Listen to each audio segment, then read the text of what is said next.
it is possible to make money from social media.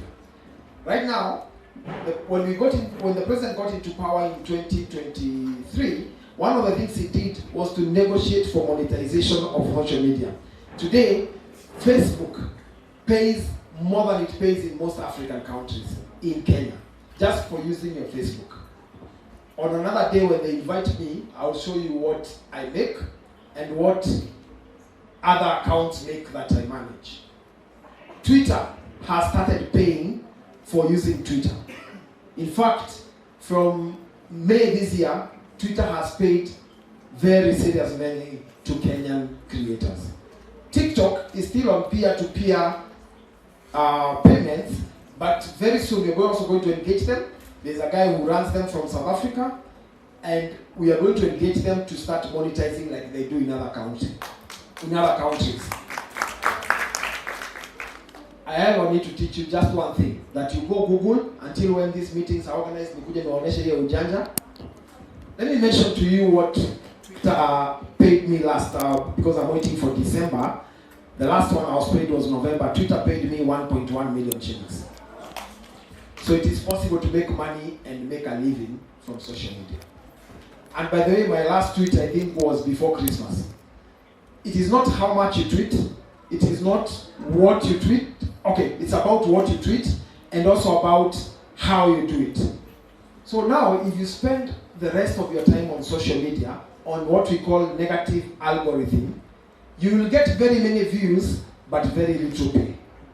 If you spend a lot of it on positive algorithm, even if you don't get much views, you're going to get higher pay.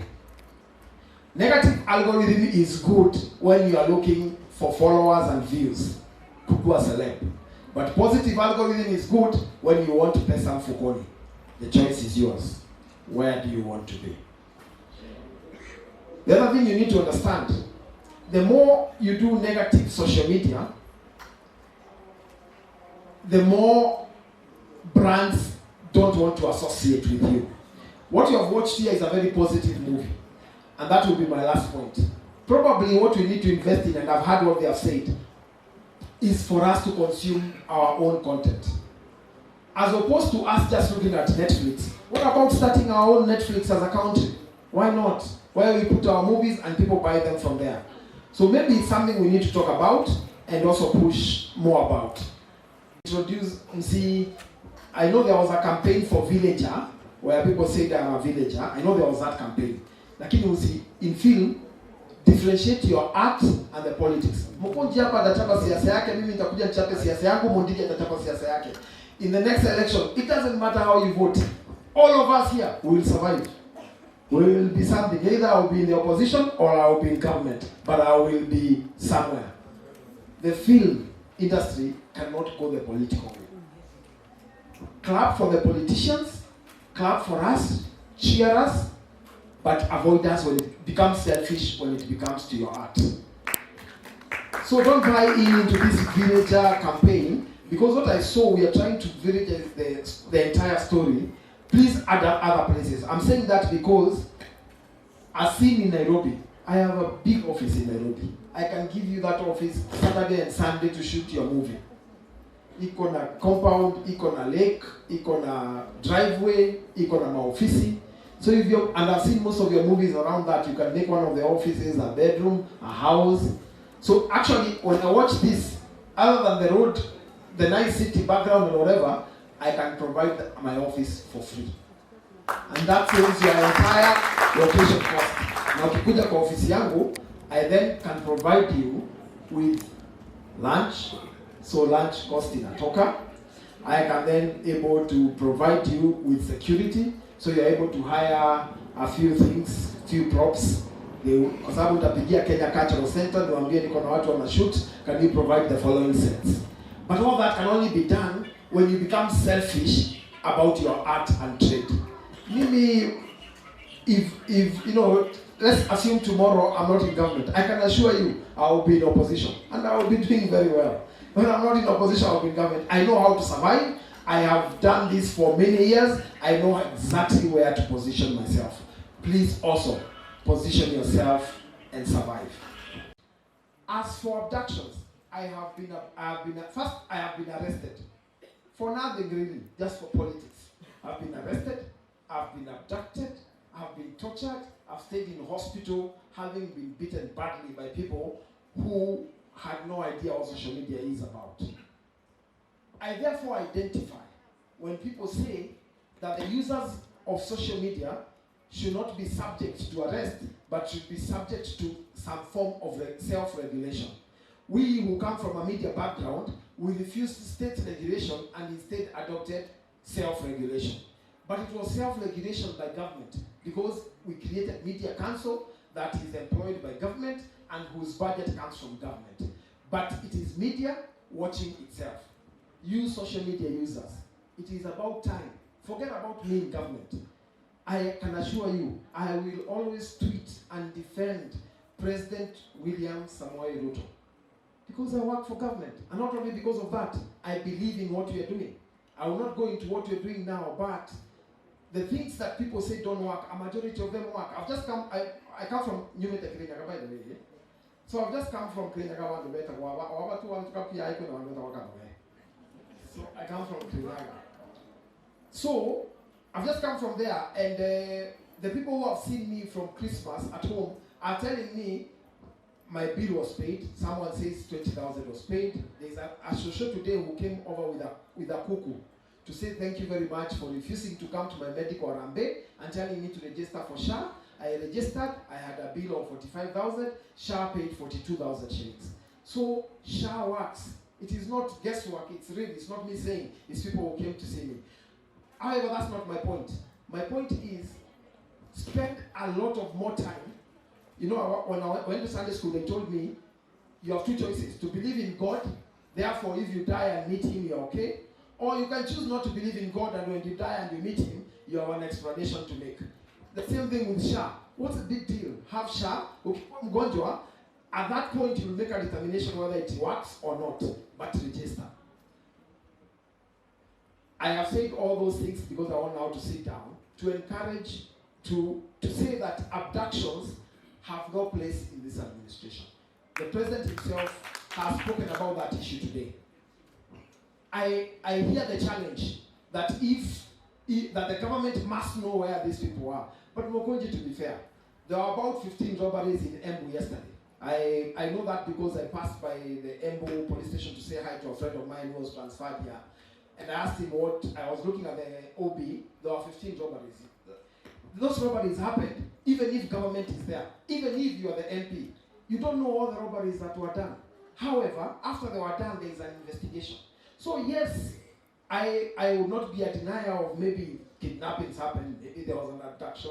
Having listened to the TCI, having listened to the president, then the next step is an investigation.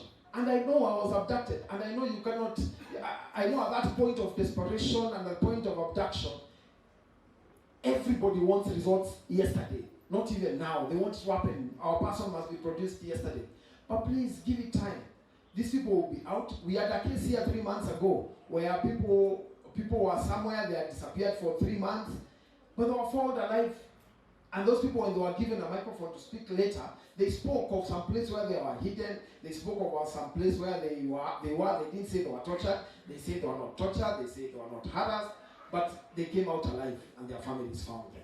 So I do not have all the answers. But government also, bad things happen in any government. That's why you have prisons. Because some people do bad things. We have just watched a movie about femicide. Some people beat their wives, their girlfriends, and they kill them. Government cannot stop every crime that is happening, but government must investigate and give answers for everything bad that happens to them. So on that I agree. So Mheshimiwa, even the issue I implore and challenge you, the issue of ultimatum on 24 hours are good for pressure. But even when I was kidnapped, you being my best friend did not lead Mandamano. You simply came to us and looked for me using the police station, and you ensured that I was found. And I thank you very much. You not only looked for me and found me and got me to hospital, you also came to my house. You also gave me some money to be able to do some things. So I thank you very much. I really hope that we can do the same way. During that time, and you and me were technically in opposition. we didn't read Manamano. This is your government. You're elected under the ticket of this government. Don't demonstrate against that. Lead us. Lead all of us, and we will come behind you to go and visit the family, to go and support them, to go and sing with them, to go and worship with them. So that then, to say to government, you must do your bit of investigation. But ultimatums do not necessarily produce the results. I want to take this platform to say that while we are condemning femicide, because this is a vice that we have to condemn critically, I also want to take this opportunity to condemn the abduction of our young people because of social media.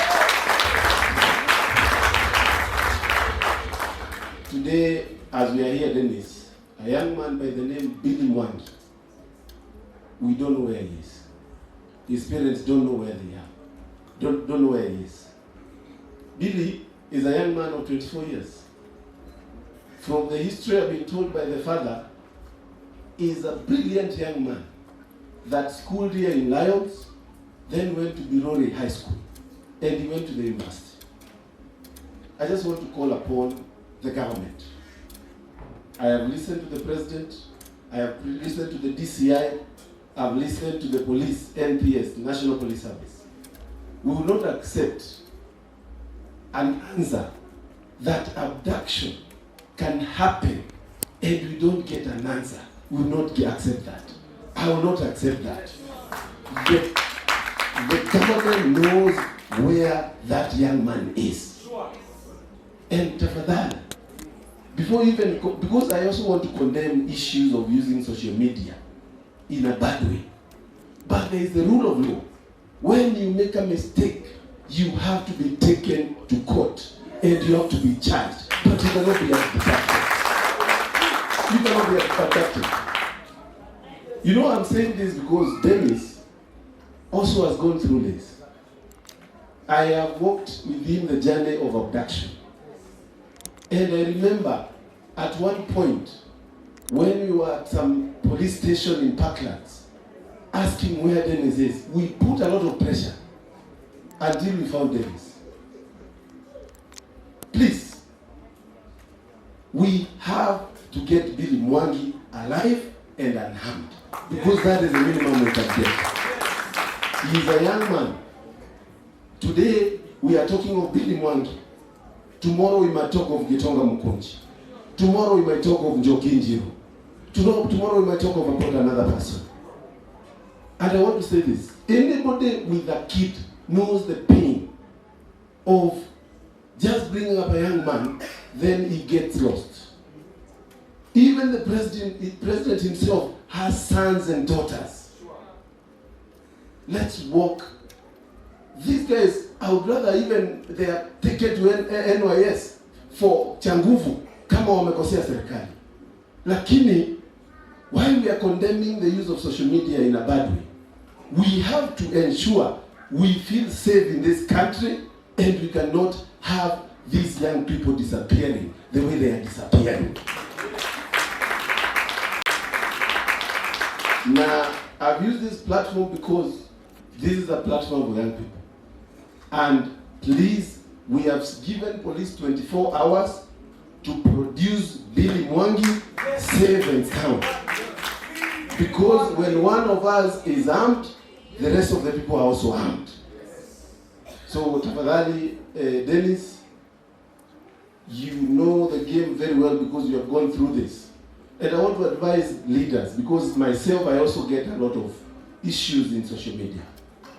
I just want to quote when the former president found it intolerable to look at the social media.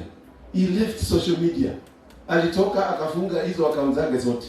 Kama kiongozi yote anasikia kwa social media imemlemea, funga hiyo account, hakuna mtu atajua wewe wataka social media. Because I believe that hii maneno, kama wewe, vijana wengi wameenda university. Mimi nilikuwa university. What I was doing, my mother and father didn't know.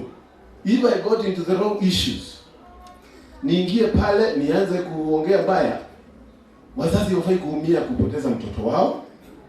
They should be able to have their kid. If he is arrested, wataenda kotini, watafute wakili, watete hiyo maneno. But I also want to caution young people to be very cautious on the use of social media, because I know very well that the pressure, the issues that come around social media are also issues that can be very toxic. So I also condemn the issue of using social media to even fight, to even do all these other things.